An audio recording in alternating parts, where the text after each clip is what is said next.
भारत का GDP growth rate 20.1% है। ये सुनने के बाद इंटरनेट दो हिस्सों में बढ़ गया। डिपेंडिंग ऑन लोगों का पॉलिटिकल एफिलिएशन क्या है और वो कौन से न्यूज चैनल्स को फॉलो करते हैं, उन्होंने इस नंबर को ब्लैक एंड व्हाइट में पेंट करना शुरू कर दिया।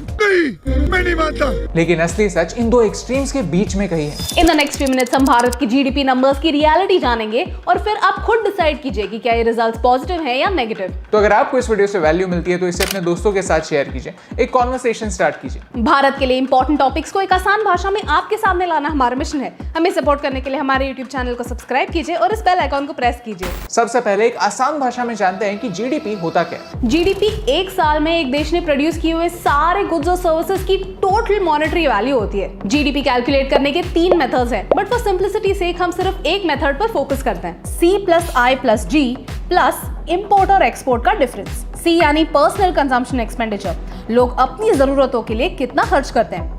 I यानी ग्रॉस प्राइवेट डोमेस्टिक इन्वेस्टमेंट, यानी देश में इन्वेस्टमेंट कितनी हो रही है।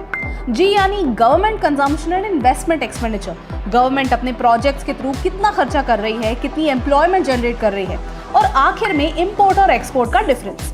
इस पूरे टॉपिक पर हमने ऑलरेडी एक वीडियो बनाया हुआ है जहां पर एक चाय का एग्जांपल देकर जीडीपी क्या होता है ये हमने समझा है। You can watch this video over here. आज हम जीडीपी की बात इसलिए कर रहे हैं क्योंकि कल भारत के Q1 का जीडीपी रिजल्ट सामने आया है जो है 20.1%। 1990 से जब से हमने क्वार्टरली रिजल्ट अकाउंट करना स्टार्ट किया है तब से पहली बार ये रिजल्ट 20% से ऊपर, which is great, but does that mean कि भारत ने इकोनॉमिक रिकवरी कर दी है? It's not that simple. अरे कहना क्या चाहते हो?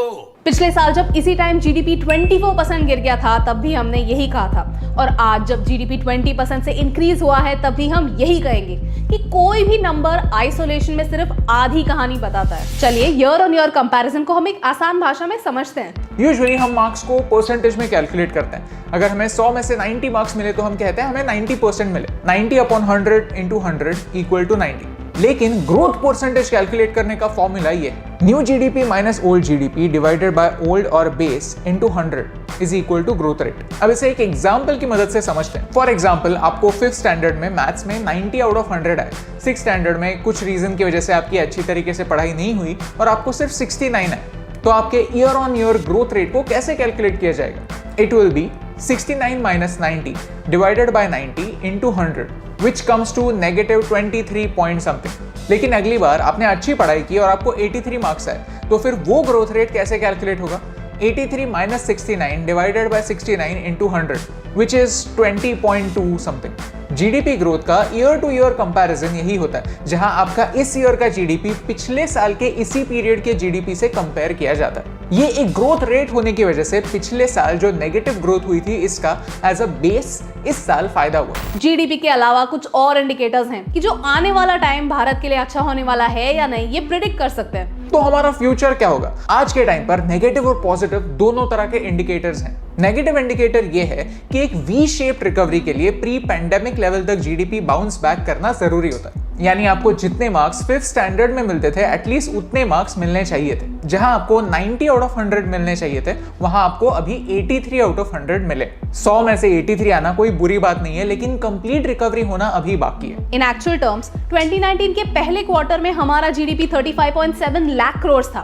2021 में हमारा जीडीपी प्री पैंडेमिक लेवल्स तक भी नहीं पहुंचा है। दूसरा नेगेटिव इंडिकेटर यह है कि रिकवरी हर सेक्टर में अलग अलग पेस से हो रही है। अनएम्प्लॉयमेंट हमारे देश के लिए काफी बड़ा प्रॉब्लम है। Sectors like travel and tourism are only just recovering, so the impact on different sectors is completely different। आज देश में अनएम्प्लॉयमेंट की हालत मई में जितनी खराब थी उतनी खराब नहीं है, लेकिन फिर भी आपके आसपास किसी से भी बात कर लीजिए, अनएम्प्लॉयमेंट और सैलरी कट्स के प्रॉब्लम्स अभी तक सॉल्व नहीं हुए। जिन लोगों के जॉब्स कोविड की वजह से छूटे थे उनमें से कुछ ही लोग वापस काम ढूंढ पाए हैं। इस रियलिटी को हम अनदेखा नहीं कर सकते। नेगेटिव इंडिकेटर्स तो होते हैं, लेकिन इसका मतलब ये नहीं कि हमें डरना चाहिए।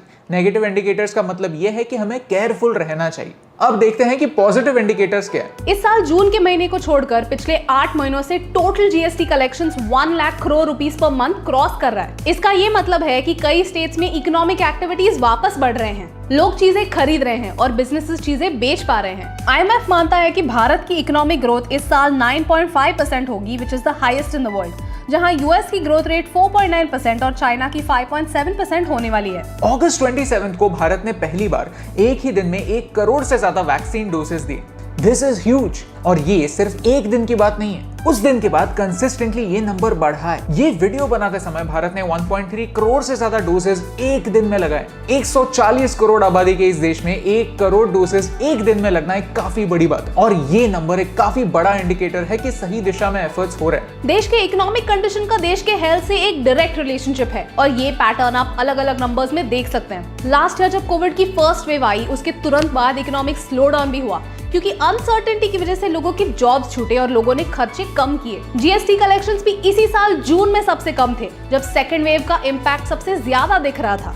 यानी इस पूरे वीडियो का कंक्लूजन काफी सिंपल है कि वी शेप रिकवरी के लिए सबसे ज्यादा इंपॉर्टेंट बात यह है कि थर्ड वेव ना आए। For that all of us need to make sure कि हम कंप्लेसेंट ना बने। ये गवर्नमेंट के साथ साथ हम सब की रिस्पॉन्सिबिलिटी है। फेस्टिवल्स के इमीडिएटली बाद कोविड केसेस बढ़ते हैं, इसका एग्जांपल हमने केरला में देखा था। तो हम क्या कर सकते हैं? कोविड की वजह से होने वाला लॉकडाउन और उसकी वजह से होने वाला इकोनॉमिक स्लोडाउन रोकने के लिए हमें जल्द से जल्द वैक्सीन लगाने होंगे। Take responsibility of everybody in your family, get them vaccinated. At the same time अगर आपके घर में काम वाली बाई आती है, then make sure that she gets vaccinated as well. कई लोग फर्स्ट डोज होने के बाद सेकंड डोज मिस कर रहे हैं। शायद वो इस बात से कंफ्यूज हो रहे हैं कि 2 डोजेस में गैप कितनी होनी चाहिए। हम उन्हें गाइड कर सकते हैं। प्लस हम आने वाले टाइम में केयरफुल रह सकते हैं। फेस्टिवल सीजन शुरू होने वाला है, अब अगर थोड़ी देर और हम डिसिप्लिन बरकरार रख सकते हैं तो शायद हम थर्ड वेव से बच सकते हैं। अगर आपको इस वीडियो से वैल्यू मिली तो इसे अपने दोस्तों के साथ शेयर कीजिए, क्योंकि इकोनॉमी तभी रिकवर होगी जब लोग रूल्स फॉलो करेंगे। So wear your mask, take the vaccine and stay safe, क्योंकि आपको कोविड इडियट यानी कोविड बनने से रोकने से मुझे फर्क पड़ता है।